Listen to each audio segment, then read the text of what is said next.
Sarah Mitchell, 34, stood in the fluorescent glare of the Nashville homeless shelter, staring at the certified letter in her trembling hands. The return address made her stomach turn. Graceland Estate Management, Memphis, Tennessee. Her daughter, Sophie, 8, tugged at her worn jacket, the same one she'd been wearing for 3 months straight. "Mama, is it bad news?" Sarah couldn't answer. The letter stated she'd inherited a property connected to Elvis Presley's estate for exactly $1. Her brother Marcus, a successful real estate attorney, laughed so hard when she called him that he choked on his coffee. "Elvis? You? Sarah, you couldn't afford a guitar pick from Graceland, let alone anything connected to it. It's obviously a scam." But when the estate lawyer confirmed it was real, when she signed papers transferring ownership of a long-abandoned property on the outskirts of Memphis for $1, she realized she'd inherited something worth $340 million in gold, and a secret that powerful people had killed to protect. 3 weeks earlier, Sarah had $127 in her checking account. The shelter director had informed her that their 60-day limit was approaching. Sophie's school required $400 for supplies and fees. Her ex-husband, Derek, hadn't paid child support in 11 months and had moved to Oregon with his new girlfriend. Sarah worked double shifts at Morrison's Diner, the kind of place where truckers left quarters instead of dollars, where the coffee was always burnt, where the owner, Dale, would dock her pay if she took bathroom breaks longer than 3 minutes. She'd been sleeping in a twin bed that smelled like industrial detergent. Sophie curled against her every night, asking the same question. "When can we have our own place again?" Sarah would stroke her daughter's hair, still smelling faintly of the strawberry shampoo from the dollar store, and whisper, "Soon, baby, soon." The inheritance letter arrived on a Fikivasla Tuesday, forwarded from her last apartment address. The lawyer, Jonah Pemberton, was 76 years old with a voice like gravel and honey. "Miss Mitchell, your great-aunt Delilah passed away 6 months ago. In her will, she left you a property she purchased in 1977. It's been abandoned for decades. The estate taxes are paid through 2027. It's yours for the cost of filing. $1. "What property?" Sarah had asked, her hands shaking so badly she could barely hold her phone. "A residential structure, approximately 4,200 square feet, located at 892 Highway 51 South, Memphis. It was once—" Pemberton paused, and Sarah could hear papers shuffling. "It was once referred to as the Echo House. Elvis Presley's uncle, Vester Presley, lived there briefly in 1956. Your great-aunt purchased it at auction in 1977, 3 months after Elvis died." Sarah's great-aunt Delilah had been the family outcast, the woman who'd left Tennessee for California in the 1960s, who'd never married, who sent Christmas cards with no return address. Sarah had met her exactly once when she was 6 years old. Delilah had smelled like lavender and cigarettes, had given her a silver dollar, and had told her, "Keep this sugar. Sometimes the smallest things become the most valuable." Marcus's response had been immediate and venomous. "Don't be stupid, Sarah. That property is probably condemned. Condemned means liability. Liability means lawsuits. You can't afford a lawsuit. Sell it to me for $5,000. I'll handle everything." But Sarah had learned something about her brother in the past year of poverty. He only offered to help when there was profit involved. She took the bus to Memphis, a 7-hour journey with Sophie sleeping against her shoulder, eating peanut butter crackers from a gas station. The property was 40 minutes outside the city, down a highway that turned into a 2-lane road that turned into a gravel path. The house emerged from overgrown magnolia, trees like something from a Southern Gothic novel. It was not beautiful. The white paint had peeled to reveal rotting wood beneath. The front porch sagged in the middle. Windows were boarded up, some broken. A rusted gate hung from one hinge. The mailbox had been shot full of holes, but it was hers. Sarah pushed open the front door, unlocked, warped from humidity. The interior smelled of mold, old wood, and something else. Something sweeter. Almost like cologne? No, that was impossible. The main room was vast, cathedral ceilings, a stone fireplace blackened with decades of soot. Furniture remained, draped with stained sheets. Sophie walked carefully across the warped floorboards, her small voice echoing, "Mama, it's like a haunted house. Just old, baby, just very old." But Sarah noticed things immediately, details that didn't fit. The furniture beneath the sheets wasn't cheap. She recognized the curved legs of what might be Victorian chairs, the ornate carving on what appeared to be a mahogany cabinet. The light fixtures, though coated in grime, were crystal, and on the walls, beneath layers of dust and water damage, she could see frames. Dozens of frames. She pulled the sheet off the first one. It was a photograph of Elvis Presley. Not a poster, not a magazine cutout. An actual framed photograph signed in the corner. To Vester and Delilah, with love always. EP, 1956. Sarah's breathing stopped. She moved to the next frame. Another photograph. Elvis with a woman Sarah didn't recognize, both of them laughing, sitting on this very porch. The date on the back, August 1956. Frame after frame. Elvis with family members. Elvis with musicians. Elvis inside this house, his arm around people Sarah had never seen in any official Graceland documentation.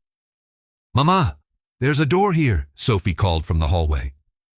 Sarah found her daughter pointing at what appeared to be a closet, but when Sarah opened it, she found stairs leading down into darkness. The basement was accessed by pulling a chain to illuminate a single bulb. The stairs were steep, wooden, slick with moisture. Sarah told Sophie to wait upstairs, but her daughter gripped her hand. "I'm not staying alone." They descended together. The basement was massive, far larger than the footprint of the house above suggested. Support beams created a forest of shadows, and at the far end, beneath a tarp covered in dust and mildew, Sarah saw it. Vault, industrial grade, the kind used in banks. The door was ajar. Sarah's hands trembled as she pulled it open. The hinges screamed, and inside, gold bars, stacked floor to ceiling, each one marked with official serial numbers, weight stamps, and a date, 1977. Sarah counted them, then counted again, then pulled out her phone. No service in the basement, but the calculator still worked. Each bar appeared to be approximately 400 troy ounces. Gold in 2024 was trading at approximately $2,100 per ounce. If there were, she counted the stacks again, roughly 200 bars, $168 million. But that was just the first vault. Behind the gold she found a false wall, poorly concealed, just a sheet of painted plywood leaning against brick. Behind it, a second vault. This one contained cash. Stacks of $100 bills, bundled and wrapped in plastic. And in the center, a metal box with a letter taped to the top. The letter was addressed to the inheritor. Sarah's hands shook so badly she could barely open it. Sophie stood beside her, silent for once, sensing something monumental. The letter was handwritten, dated September 15th, 1977. "To whoever finds this, my name is Delilah May Thornton. By the time you read this, I will likely be dead, and I pray to God that enough years have passed that the people who would kill for this secret are dead too." In August 1977, 3 days before Elvis Presley died, he came to this house. The house he'd purchased for his Uncle Vester in 1956, the house that had remained in the family but unused for years. He was afraid, not sick, afraid. He told me he'd discovered something about his manager, Colonel Tom Parker, something about the money. All those years, all those concerts, all those movies. Elvis had never seen the real numbers. When he started asking questions, when he hired his own accountants, when he realized he'd been systematically robbed of hundreds of millions of dollars, He knew he was in danger. Parker wasn't just a manager, he was connected to people. Dangerous people. People who'd invested in Elvis, who'd laundered money through his empire, who couldn't afford for him to break free and talk. Elvis was planning to leave, to escape, to take his daughter Lisa Marie and disappear. But he needed time. He needed to hide assets. He needed proof. Over 3 days, Elvis moved gold here. Gold he'd purchased in cash through intermediaries. Gold that didn't exist in any official records. He also moved evidence, documents, recordings, photographs, proving what Parker and his associates had done. On August 16, 1977, Elvis Presley died. The official cause was heart failure. But I know the truth. I was supposed to meet him that afternoon. He never showed. I've kept this secret for fear of my life. I've kept this house sealed, paid the taxes through an offshore trust, and prayed that someday someone with nothing to lose and everything to gain would find it. If you're reading this, you're that person. Use this gold to expose the truth. Use it to restore Elvis's legacy. Use it to protect his daughter from the vultures who've stolen from her family for decades. But be warned, the moment you reveal this, you will be in danger. Parker's associates, their children, the families who built empires on stolen money, they will come for you. Trust no one. Document everything. And may God protect you. Delilah May Thornton. Sarah read the letter 6 times. Sophie asked, "Mama, what does it say?" "It says we need to be very careful, baby." Over the next 2 days, Sarah photographed everything. She used a cheap digital camera purchased at Walmart, $43.97, that she could barely afford, but necessary. She documented every gold bar's serial number. She found the documents Delilah mentioned, boxes of them. Contracts showing Elvis's true earnings versus what he'd been paid. Ledgers in Colonel Parker's handwriting showing payments to associates with names Sarah recognized. Music executives, casino owners, politicians. She found recordings, audio cassettes of phone conversations between Parker and men discussing controlling the asset, Elvis, and managing the liability if he became uncooperative. And she found photographs. Elvis with bruises on his face, dated August 14th, 1977, 2 days before his death. Elvis looking frightened in a way the public had never seen. Sarah also found a second letter, this one from Elvis himself, written in shaky handwriting. "If anything happens to me, know that I loved my daughter more than life itself. Tell her the truth. Tell her I tried to protect her. Tell her the gold is hers, and the truth is hers, and no one has the right to silence either. I was never free, but maybe my daughter can be." EP, August 15th, 1977. Sarah was photographing the last box of documents when her phone, she'd climbed upstairs to check it, buzzed with 14 missed calls. Marcus, her ex-husband Derek, a number she didn't recognize, a second unknown number. Marcus's voicemail was frantic. "Sarah, listen to me very carefully. I have people calling me asking about your property. Serious people, rich people. They're offering $25,000 sight unseen. Take the money, take it, and walk away." The unknown number had left a voicemail, too. A woman's voice, smooth and professional. "Miss Mitchell, my name is Catherine Beaumont. I represent the Presley Estate's private interests. We're prepared to offer you $50,000 for the Highway 51 property, all taxes and fees paid. This is a generous offer for abandoned real estate. Please call me at your earliest convenience." But what made Sarah's blood run cold was the third voicemail. A man's voice, southern accent, older. "Miss Mitchell, you don't know me, but I knew your great-aunt Delilah. I knew what she was protecting. I know what you found. You need to understand something. That property and its contents belong to people who've invested decades in making sure certain stories stay buried. You're a single mother. You have a daughter. Think very carefully about what happens next. I'll be in touch to discuss a more appropriate arrangement." Sarah grabbed Sophie, threw their few belongings into a plastic bag, and drove the rental car she'd splurged $89 on a 2-day rental back to Nashville that night. She didn't stop except for gas. She kept checking the rearview mirror. At the shelter, the director, a kind woman named Patricia, noticed her panic. "Sarah, what's wrong?" "I need a lawyer, a real lawyer, someone who can't be bought." Patricia made a call. 3 hours later, Sarah was sitting across from Daniel Reeves, a public interest attorney who specialized in estate law and whistleblower protections.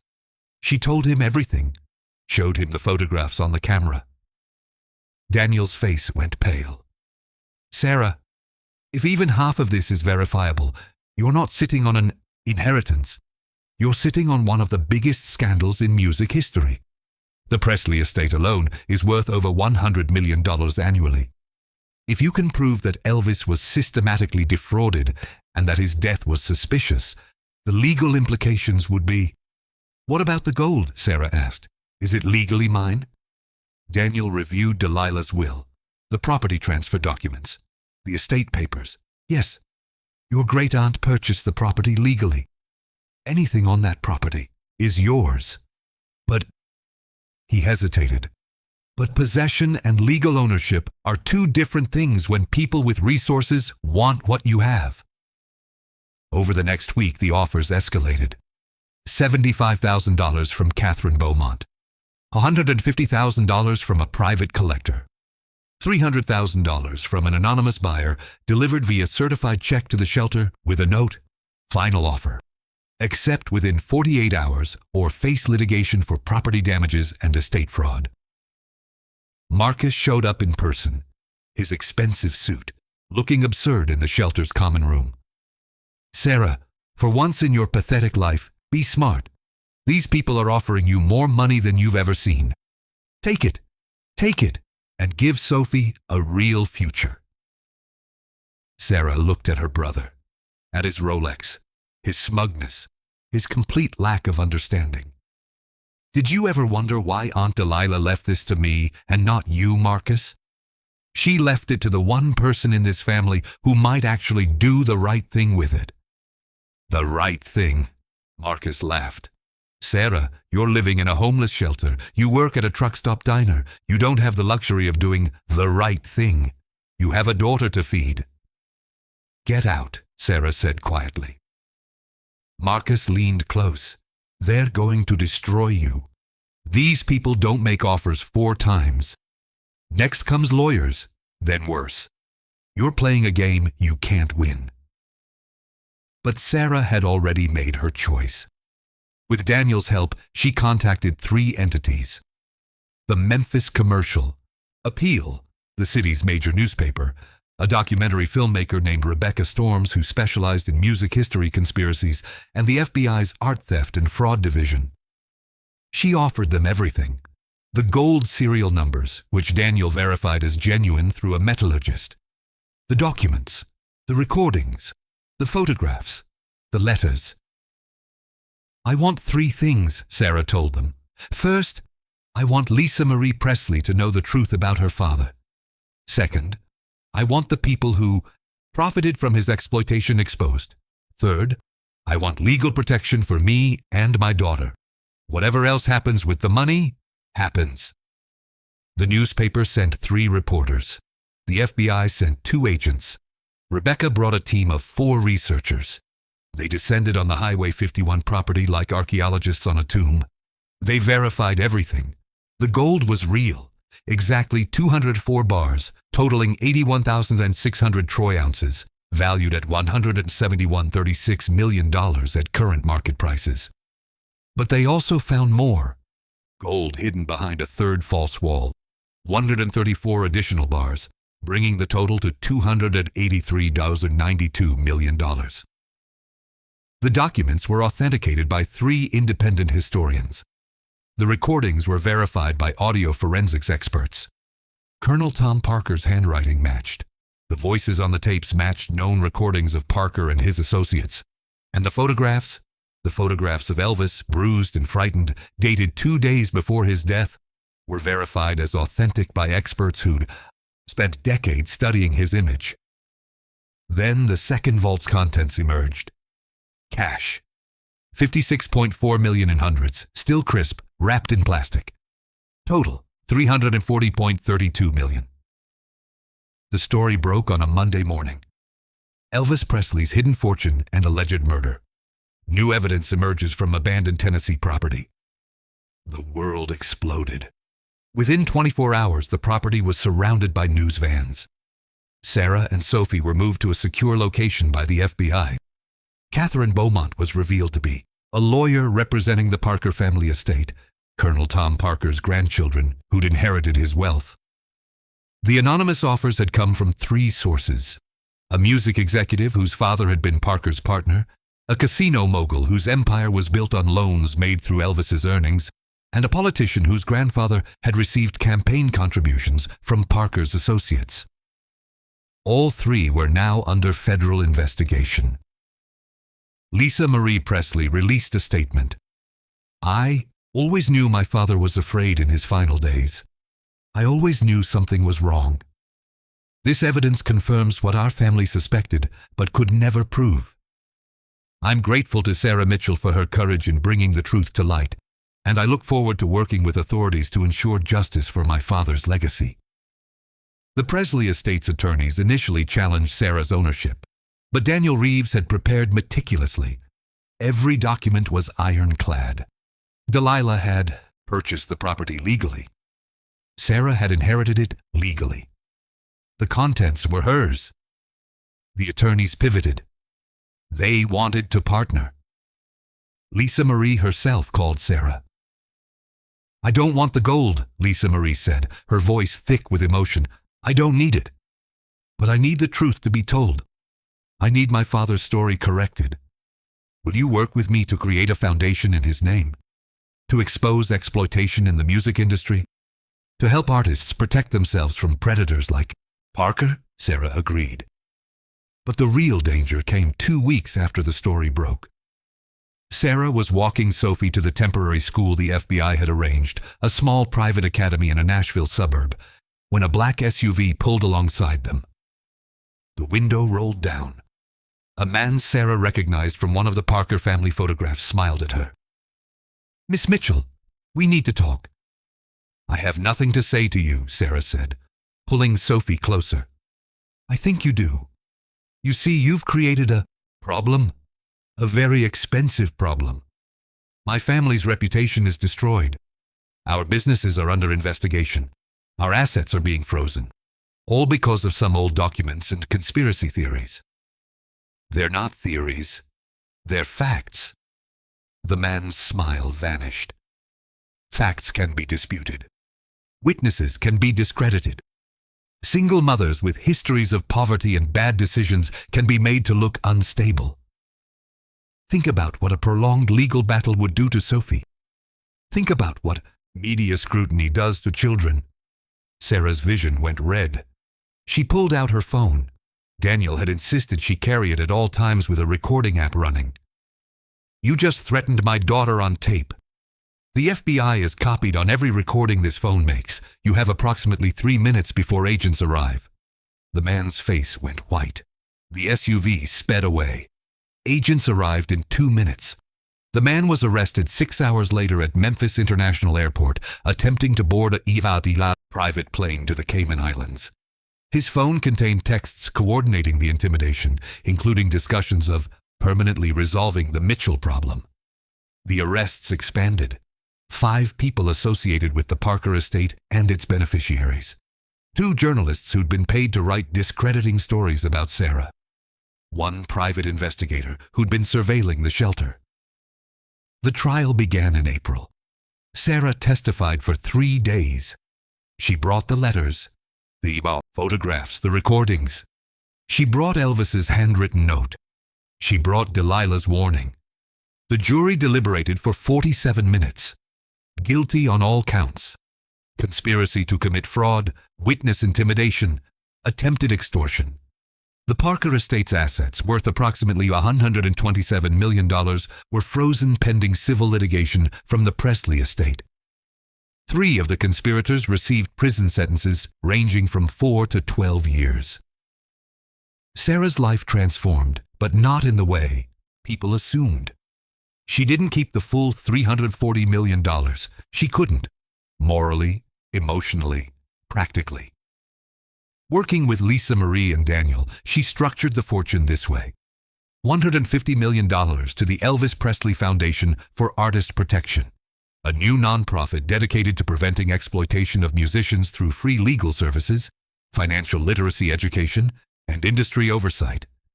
$80 million to Lisa Marie directly, as restitution for her father's stolen earnings. $50 million to Sarah, placed in a trust managed by Daniel and 2 financial advisors. The trust would pay her a salary of $150,000 annually for life, with the principal growing and eventually passing to Sophie. $30 million donated to homeless services, domestic violence prevention, and single-parent support organizations across Tennessee. $32 million held in reserve for legal fees, taxes, and ongoing foundation operations. Sarah purchased a modest 3-bedroom house in Nashville. Not a mansion, not extravagant, just safe. She enrolled Sophie in a good public school. She quit Morrison's Diner, but she didn't stop working.